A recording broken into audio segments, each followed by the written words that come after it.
to what is a pretty bitter climate in the winter. And of course, there's a lot of modern facilities. So Canada is now linked with bridges and highways all from one end to the other, and this is the one that crosses to Campbellton. You know, it used to be you'd have to go by boat, and here's Port Carteret, Carquette, which again is coming up facing on the north side in the Gulf of St. Lawrence, and then soon you're in the province of Quebec, and it's all in mostly French. So again, the battle between the English and the French is what made Canada for better and for even better, perhaps, but there's still a lot of regret from the French. And when the British built forts like this and then finally attacked Louisbourg, and then they had the expulsion and sent the Acadians scattering around. Some went back to France, but most famously, Evangeline and her family went down to Louisiana and founded when it was French territory, and they founded the Acadian culture. And so there's still a bit of remnant French spoken in Louisiana from the people that were driven out of Nova Scotia and New Brunswick at that time. So the other quality of New Brunswick is that it was, along with Ontario, it received the Loyalists that were expelled out of the United States after the Revolution. And in that family dispute, if you were on the Loyalist side, your property was appropriated, and you were essentially told, if you want to be British, go to Canada. And at that time they called it Upper Canada, which meant Ontario and above the French settlements. So most people went up into what's now Ontario, but others went over to New Brunswick, and this is the landing of people that were driven out of New England as Loyalists. Often they were prosperous, so they had means to set up a new home and a new, let's say, work there, farms, and so many of the people in New Brunswick originally came from Pennsylvania, Massachusetts, however it is. Most famously, Sam Cunard was German ancestry living in Pennsylvania. His name was originally spelled with a K. And then he came with his family as a boy and ended up living in Halifax and founded the Cunard shipping line. But he was originally on the expulsion and the migration of the Loyalists up into New Brunswick. Well, New Brunswick is small cities and not a big population, but I'll just note that the University of New Brunswick is the oldest public university in North America. It was not a religious seminary like Harvard or Yale or other institutions in Canada, but it was the first one meant for the general public. And finally, it included the Micmac and other people that were, let's say, indigenous to the area. So they have this is in Moncton, these period buildings, they say, are the grand epic of construction compared to what they build these days. But we're not going there again. Just show you that it had a sense of pride, particularly in the British Empire. So here's a theater called the Imperial, which, if you note there, it says Rockin' Summer School. So they're not studying Shakespeare in that anymore. But anyway, this is just a bit of the local flavor here. And the Acadians, or the French-speaking New Brunswick, every year have this Tintamarre festival where they all dress up and they run around and have a good time and speak French, especially difficultly to understand, I think. Because if you go, and we're going up to Quebec, if you're a French speaker, like in France, you'll note that the French spoken in Quebec is distinctively different with other vocabulary, and it's been said to be, it missed many of the changes in the French language in France. So especially as you go out into the countryside, you get a form of French that hasn't been spoken in a couple of hundred years, and then a whole variety of slang. Now, I'll talk about Quebec another day, but even in New Brunswick and a few remnant communities around here, they're still proudly French, sort of. But I'll go on to just show you a bit of the other islands out on the end of the coast here. This is Ile de Madeleine, which is somewhat like Sable Island. It's a great sand spit with a few rocks and a very great hazard to navigation in the old days because it was sitting right in the channel, the Cabot Strait between Newfoundland and Cape Breton. And it now is a holiday resort area, not built up, let's say, but it has almost a Caribbean island feel to it with a lot of sandy beaches and a few rocky outpoints. But most importantly, it had lighthouses to keep the ships safe as they came in to get to the rest of Canada. And they're still operating, though nowadays we let the GPS tell us where we think we are. But it is right off to the left of this chart of the great island of Newfoundland. Now, Newfoundland on its own is it's a very big island with very few people on it, but you can see that it's so rugged, has a variegated coast, lots of harbors, but it has this whole mountain ranges on the west side and a fjord-like ecology with high mountains over the sea, deep indents, and so this was the home of the Beothuk native peoples when the first Europeans came. And again, they were hunter-gatherers and fishing people, and they cooperated and showed how to do this and came into conflict. But they lived along the shore, and then they go hunting in the interior in the winter, and there's sort of an Arctic tundra in a lot of this part. But it was the first landfall for John Cabot and the first English explorers who came over and set up fisheries and continued going.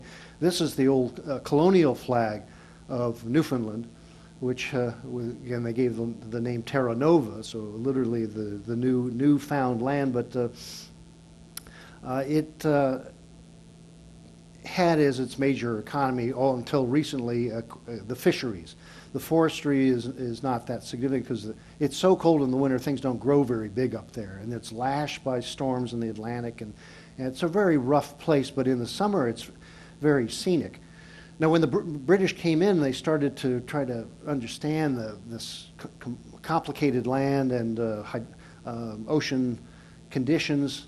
This is a chart that was drawn by the young James Cook before he became a captain. He was a Royal Navy cartographer, and so he did the most definitive charts of this area that led to the British attack on Quebec City. And without his abilities, they said they probably could not have won because he was such a good, not just navigator, but a cartographer. So this is his chart of Newfoundland. I spent years over here as a young officer. And then, of course, this was claimed by Britain actually quite early. In 1583, this was Sir Humphrey Gilbert came in and named it a crown colony. There had been exploration and some incursions, let's say, but then it was the first of the British overseas colonies, so the very first one. And in some ways it became one of the last ones I'll get to here because it was, this is in St. John's Cabot Tower, but that harbor on the east coast of Newfoundland is a very safe harbor out of a very rough sea. And so that became a Navy base and the fishing fleets and such, and it continues to this day. It's a pretty small town, but that's sort of the eastern outpost of all of Canada. But the original peoples, the Beothuk, were like the Micmac. They were hunters, fishers, gathering, and they were particularly noted for being able to go out in the ocean and chase bird life, go fishing. Even they caught whales. So they were incredibly sturdy and capable native people. But as more and more Europeans came in, they ended up having conflict with them, and they were finally hunted down and all exterminated. They're the first native peoples of the Americas that were actually exterminated. And so there are none of them left, and there's a monument to them in near St. John's, but they did not endure like the rest of the Micmac and other people in other places. And so Newfoundland had a quality of every little cove was settled by various people from various European countries to get into the cod trade. So if you go there today, you'll go and see over the hill and down into the shore, there are all these little villages which are now, many of them are abandoned because of the lack of fish. But it was a very rough life out there, particularly all through the winter, seasonal fishing, we go hunting. But the Newfies, as they're called, the Newfoundlanders, are famous for being ignorant of the world. They did not want to know what was going out there. They had no communications.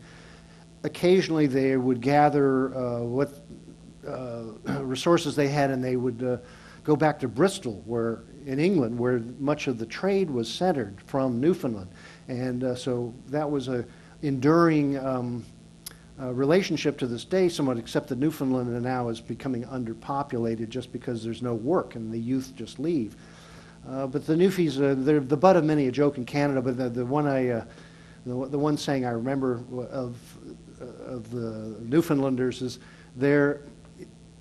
there's never a bad wind that doesn't blow somebody some good, which is the optimism of the fishermen, I guess.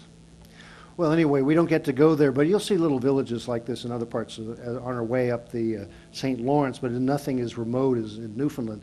And just off the coast, it's all rugged in kind of a wilderness with high mountains and plateaus, and again, tundra-like on the top of these flat mountains. It's very much like Norway, actually, without sea access, a lot of it, because it's so deep inland.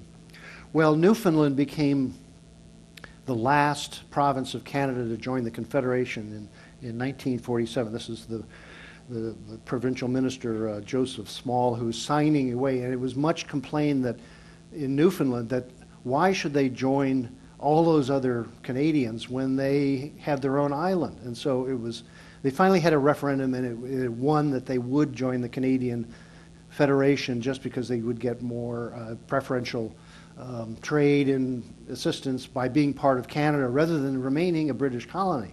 So it's not unlike New Zealand, which after World War II, Whitehall's policy was to give up these far lands because they generally were not a prize or any great income, and so they were given their independence. But Newfoundland actually, of course, joined Canada as the last province as we have today. And this is their flag, the Newfoundland and Labrador flag.